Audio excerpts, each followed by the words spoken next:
Hello friends, आपका स्वागत है हमारे इस यूट्यूब चैनल पे।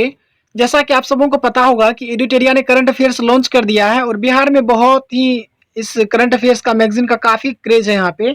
तो मैं इसमें यही करंट अफेयर्स का आपको इस वीडियो के माध्यम से देने का प्रयास करूँगा। इसमें टोटल 16 सेट्स दिए गए हैं और प्रत्येक सेट में 50 क्वेश्चन है और टोटल क्वेश्चन का देखा जाए तो 800 प्रश्न रहने वाले हैं। चलिए हम शुरू करते हैं। आज की इस वीडियो में हम 50 क्वेश्चन देखने वाले हैं। तो प्रश्न है कि किस अंतरिक्ष एजेंसी ने शुक्र ग्रह पर अपना पहला ऑर्बिटर इनविजन भेजने की घोषणा की है? तो ये है यूरोपीय स्पेस एजेंसी ईएसए। तो ऑप्शन नंबर बी सही हो जाएगा। क्वेश्चन नंबर 2 है फ्रेंच ओपन 2021 का पुरुष वर्ग का खिताब किसने जीता है? तो फ्रेंच ओपन 2021 में पुरुष वर्ग का जो खिताब जीता है वो है नोवाक जोकोविच। नोवाक जोकोविच जो है सर्बिया के खिलाड़ी हैं। क्वेश्चन नंबर 3 है हाल ही में भारत ने किस देश के साथ कृषि क्षेत्र में 3 वर्ष के लिए ज्वाइंट कार्यक्रम पर समझौता किया है? तो इजराइल के साथ भारत ने हाल ही में कृषि के क्षेत्र में 3 वर्ष के लिए ज्वाइंट कार्यक्रम पर समझौता किया है और इजराइल के बारे में क्वेश्चन हो जाएगा। उसके बाद क्वेश्चन नंबर 4 है युवा पीएम योजना। युवा पीएम योजना किस मंत्रालय की पहल है? तो ये शिक्षा मंत्रालय की पहल है युवा पीएम योजना। क्वेश्चन नंबर 5 है केंद्र सरकार ने हाल ही में किस भारतीय राजनेता के जन्म दिवस को पराक्रम दिवस के रूप में मनाने का निर्णय लिया है? तो ऑप्शन नंबर इसका कौन सा सही हो जाएगा? सुभाष चंद्र बोस का ये 23 जनवरी को मनाया जाएगा पराक्रम दिवस। क्वेश्चन नंबर 6 है राष्ट्रीय युवा दिवस 2021 का थीम क्या है? तो युवा दिवस कब मनाया जाता है? तो 12 जनवरी को मनाया जाता है। राष्ट्रीय पूछ रहा है तो राष्ट्रीय युवा दिवस 12 जनवरी को मनाया जाता है और इसका थीम था युवा उत्साह नए भारत का। याद रखेंगे कि राष्ट्रीय युवा दिवस 12 जनवरी स्वामी विवेकानंद जी के जन्म दिवस पर, लेकिन अंतर्राष्ट्रीय युवा दिवस रहे या विश्व युवा दिवस तो वो होता है 12 अगस्त को। 12 अगस्त को और 12 अगस्त को ही हाथी डे भी मनाया जाता है। क्वेश्चन नंबर 7 है कि द कॉमनवेल्थ ऑफ क्रिकेट के लेखक कौन है? तो ये रामचंद्र गुहा इनके लेखक हैं, the Commonwealth of cricket. Question number 8 है पूर्वोत्तर भारत का पहला खेलो इंडिया स्पोर्ट स्कूल का उद्घाटन किस राज्य में किया गया? तो ये है मेघालय में किया गया। पहला पूछ रहा है तो मेघालय होगा। पूर्वोत्तर भारत का पहला खेलो इंडिया स्पोर्ट स्कूल का उद्घाटन किस राज्य में किया गया? मेघालय। क्वेश्चन नंबर 9 है पश्चिम बंगाल में जल परिवहन में सुधार के लिए हाल ही में भारत सरकार ने किस संस्था के साथ ऋण पर समझौता किया है? तो ये विश्व बैंक के साथ किया है। Question number 10 BBC Indian sports women of the year पुरस्कार से 2021 में किसे सम्मानित किया गया है? तो ये कोनेरू हम्पी को दिया गया है BBC Indian sports women of the year award. Question number 11 हाल ही में दुनिया की सबसे बड़ी तैरती हुई सौर ऊर्जा परियोजना का निर्माण किस नदी पर किया जा रहा है? तो ये नर्मदा नदी पे किया जा रहा है। दुनिया की सबसे बड़ी तैरती हुई सौर ऊर्जा परियोजना यह है नर्मदा नदी पर मध्य प्रदेश में। हाल ही में किस राज्य सरकार के द्वारा लॉन्च पैड योजना की शुरुआत की गई है? तो याद रखेंगे कि मध्य प्रदेश सरकार ने हाल ही में लॉन्च पैड नामक एक परियोजना की शुरुआत की है। क्वेश्चन नंबर 13 है भ्रष्टाचार को कम करने तथा पारदर्शिता को बढ़ाने के लिए किस राज्य या केंद्र शासित प्रदेश के द्वारा सतर्क नागरिक मोबाइल ऐप लॉन्च किया गया है? तो याद रखेंगे कि जम्मू कश्मीर। हमें बहुत ज़्यादा एक्सटर्नल किसी बात पे ध्यान नहीं देना है। हमें पढ़ने का तरीका ये होना चाहिए कि हमें टू द पॉइंट चलना चाहिए। तो याद रखेंगे कि सतर्क नागरिक मोबाइल ऐप लॉन्च किया है जम्मू कश्मीर ने। क्वेश्चन नंबर 14 है हाल ही में जारी हेनले पासपोर्ट सूचकांक 2021 में भारत को कौन सा स्थान प्राप्त हुआ है? तो हेनले पासपोर्ट सूचकांक में जो है भारत का स्थान मिला है 84वां और टॉप पे है जापान। क्वेश्चन नंबर 15 है जनवरी 2021 में संयुक्त राष्ट्र द्वारा जारी रिपोर्ट के अनुसार सबसे ज्यादा प्रवासी किस देश में स्थित है? तो संयुक्त अरब अमीरात में है और भारत के ही प्रवासी सबसे अधिक है। वर्तमान में देखा जाए तो एक नया डाटा कहता है कि 210 देशों में भारत के प्रवासी अभी मौजूद हैं। तो क्वेश्चन नंबर 15 का क्या हो जाएगा कि 2021 में संयुक्त राष्ट्र के द्वारा जो रिपोर्ट जारी किया गया इसके अनुसार एक रिपोर्ट में जो कहा गया है कि संयुक्त अरब अमीरात में सबसे ज्यादा भारतीय प्रवासी हैं। क्वेश्चन नंबर 16 है कि संरक्षण क्षमता महोत्सव यानी कि सक्षम 2021 का आयोजन किस मंत्रालय के द्वारा किया गया है? तो पेट्रोलियम मंत्रालय के द्वारा। सक्षम का पूरा नाम क्या हो जाएगा? संरक्षण क्षमता महोत्सव। हाल ही में रेलवे बोर्ड के नए अध्यक्ष और सीईओ कौन बने हैं? तो याद रखेंगे कि सुनीत शर्मा जो है रेलवे बोर्ड के नए अध्यक्ष और सीईओ बने हैं। हालांकि रेलवे बोर्ड के पहले पूछा जाए सीईओ कौन थे, तो वो थे बीके यादव, विनोद कुमार यादव।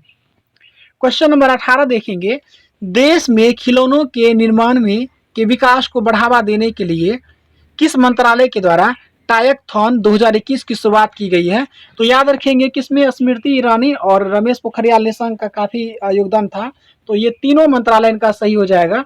शिक्षा मंत्रालय, बाल महिला और बाल विकास मंत्रालय और कपड़ा मंत्रालय। तो कह सकते हैं कि ये तीनों मंत्रालय ने मिल करके कौन सा पोर्टल शुरू किया है? ये है टायकथॉन 2021। क्वेश्चन नंबर 19 है कि भारत के पहले इथेनॉल संयंत्र की स्थापना किस राज्य में की जाएगी? तो भारत का जो पहला इथेनॉल संयंत्र की स्थापना की जाएगी ये छत्तीसगढ़ में। क्वेश्चन नंबर 20, हाल ही में किसे तमिलनाडु का 38वां जिला के रूप में उद्घाटन किया गया है? तो तमिलनाडु का जो 38वां जिला होगा ये होगा मयिलादुतुरई। इसका नाम क्या है? मयिलादुतुरई। क्वेश्चन नंबर 21 होगा, कारावास के ऐतिहासिक महत्व को देखते हुए किस राज्य सरकार ने जेल पर्यटन की शुरुआत की है?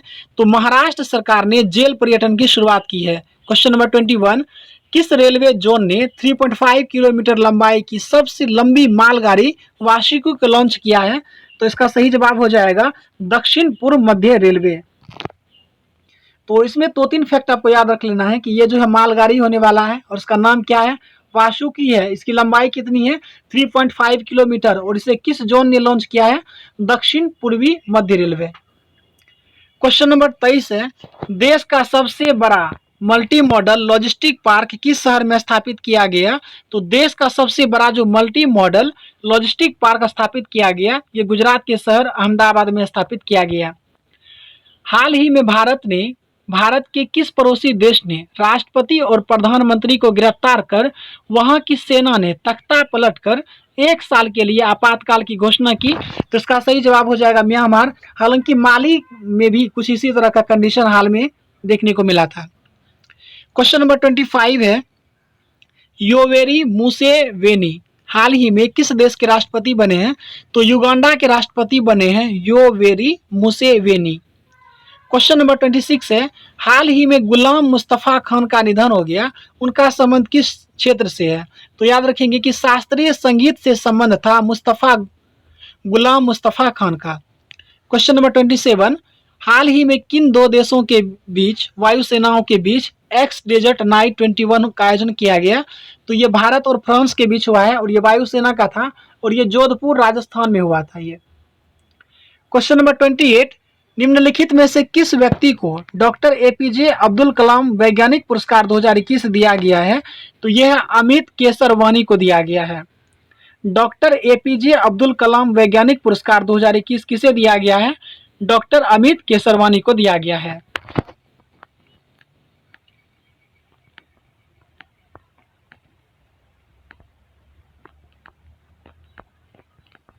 अब क्वेश्चन नंबर 29 देखेंगे, शहर को पॉलीथीन मुक्त बनाने के लिए किस नगर निगम के द्वारा थैला बैंक की शुरुआत की गई है?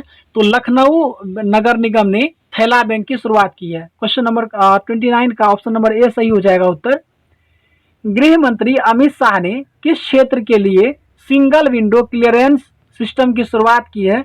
तो याद रखेंगे इन्होंने कोयला खान के लिए किया है सिंगल विंडो क्लियरेंस सिस्टम की शुरुआत। किसने शुरू किया है? तो यह अमित शाह ने शुरू किया है। क्वेश्चन नंबर 31, हाल ही में अमेरिका ने किस देश को आतंकवाद प्रभावित करने वाले देशों की सूची में फिर से शामिल कर दिया है? तो क्यूबा को शामिल कर दिया है। क्वेश्चन नंबर 32, 2 मार्च 2021 को प्रधानमंत्री नरेंद्र मोदी ने मैरीटाइम इंडिया समिट का उद्घाटन किया। इसमें कौन सा देश सहयोगी रहा? तो इसमें जो सहयोगी देश था वो डेनमार्क था। तो 2 मार्च 2021 को पीएम नरेंद्र मोदी ने मैरीटाइम इंडिया समिट का उद्घाटन किया। इसमें कौन सा देश सहयोगी रहा? डेनमार्क रहा। दोस्तों अगर आप इसका पीडीएफ प्राप्त करना चाहते हैं तो इस वीडियो के डिस्क्रिप्शन बॉक्स में हमारे टेलीग्राम का लिंक दिया गया है, आप वहां ज्वाइन कर सकते हैं। हमें आपको इसका पीडीएफ आपको टेलीग्राम चैनल पे उपलब्ध करवाने का प्रयास करेंगे। क्वेश्चन नंबर 33 देखेंगे। मार्च 2021 में भारत तथा बांग्लादेश के बीच मैत्री सेतु पुल का उद्घाटन किया गया। यह पुल किस नदी पर बनाया गया है? तो यह पुल जो है फेनी नदी पर बनाया गया है। इस पुल का नाम क्या होगा? मैत्री सेतु पुल, और यह भारत और बांग्लादेश के बीच संपर्क स्थापित करने का काम करेगी। क्वेश्चन नंबर 34 है। हाल ही में किस देश के एक बड़े मालवाहक जहाज के कारण स्वेज नहर का मार्ग बाधित हो गया था? तो याद रखेंगे 34 का हो जाएगा आंसर सी हो जाएगा, ताइवान। तो ये ताइवान का मालवाहक पोत था, उसका नाम क्या था? Air Ever Given. हाल ही में किस देश के एक बड़े मालवाहक जहाज के कारण स्वेज नहर का मार्ग बाधित हो गया था? तो ये ताइवान का था। Question number 35। किस मंत्रालय के द्वारा हाल ही में ग्लोबल बायो इंडिया 2021 का आयोजन किया गया?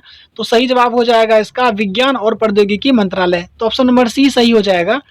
किस मंत्रालय के द्वारा हाल ही में ग्लोबल बायो इंडिया 2021 का आयोजन किया गया? तो विज्ञान और प्रौद्योगिकी मंत्रालय ने लॉन्च किया है। इसरो ने ब्राजील के अमेजोनिया 1 सहित 18 अन्य उपग्रह को किस प्रक्षेपण यान के जरिए लॉन्च किया है? तो याद रखेंगे PSLV C51 से किया है।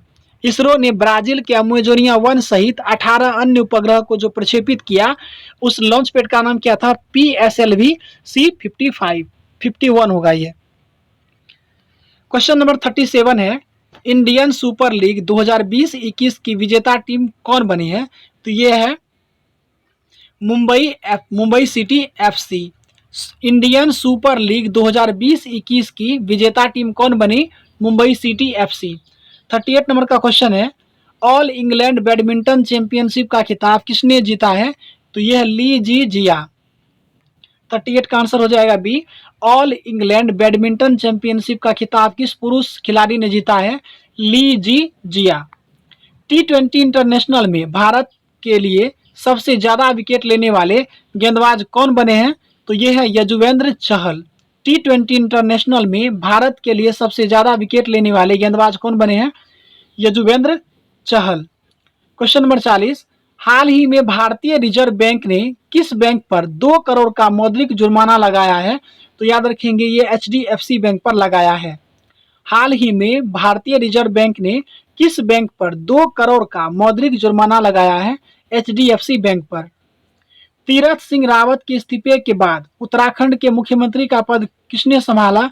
तो याद रखेंगे पहले थे त्रिवेंद्र सिंह रावत, फिर आ गए तीरथ सिंह रावत, और जब तीरथ सिंह रावत ने इस्तीफा दे दिया तो उसके बाद उत्तराखंड के जो मुख्यमंत्री बने हैं वो है पुष्कर सिंह धामी। तो 41 का आंसर जो हो जाएगा वो सी हो जाएगा।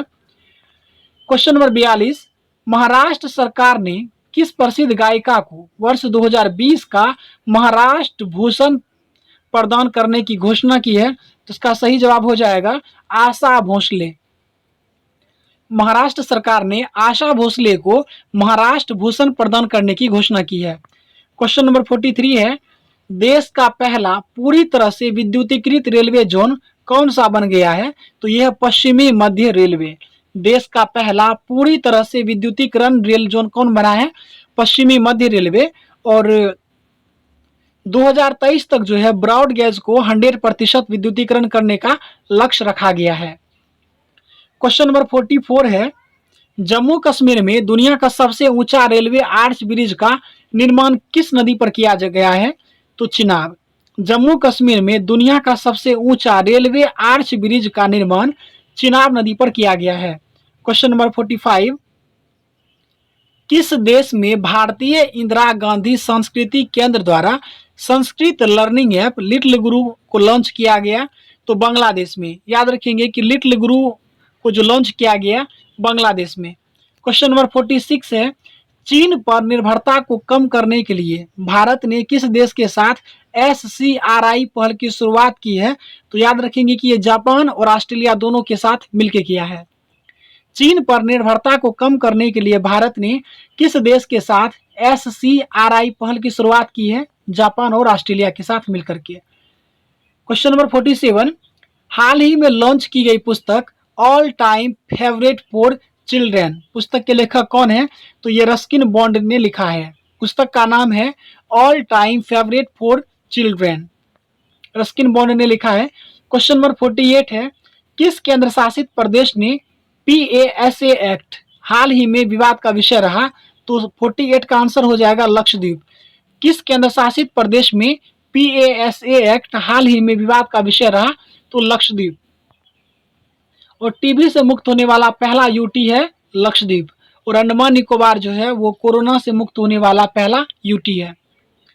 क्वेश्चन नंबर 49, बजट में घोषित प्रधानमंत्री आत्मनिर्भर स्वास्थ्य भारत योजना के तहत कितनी राशि आवंटित की गई है? तो ये है 64,180 करोड़। बजट में घोषित प्रधानमंत्री आत्मनिर्भर स्वास्थ्य भारत योजना के तहत कितनी राशि आवंटित की गई है? यह है 64,180 करोड़। 2021-22 में केंद्रीय बजट का कुल व्यय कितना है? तो यह है 34,83,236 करोड़। तो ऑप्शन नंबर ए सही हो जाएगा। एक बार इन दोनों प्रश्नों को हम फिर से कर लेते हैं ताकि इसे हम मेमोरी अच्छे ढंग से कर पाए। बजट में जो घोषणा किया गया है कि प्रधानमंत्री आत्मनिर्भर स्वस्थ भारत योजना के लिए कितनी राशि आवंटित की गई, यह है 64,180 करोड़ रुपए। जबकि 2021-22 के केंद्रीय बजट का कुल व्यय जो है वह है 34,83,236 करोड़ रुपए। तो ये रहा इस वीडियो में, टोटल हमने 50 क्वेश्चन किया। मुझे लगता है आपको वीडियो पसंद आया होगा। और बाकी अगर वीडियो से संबंधित कोई शिकायत है तो आप कमेंट करके पूछ सकते हैं।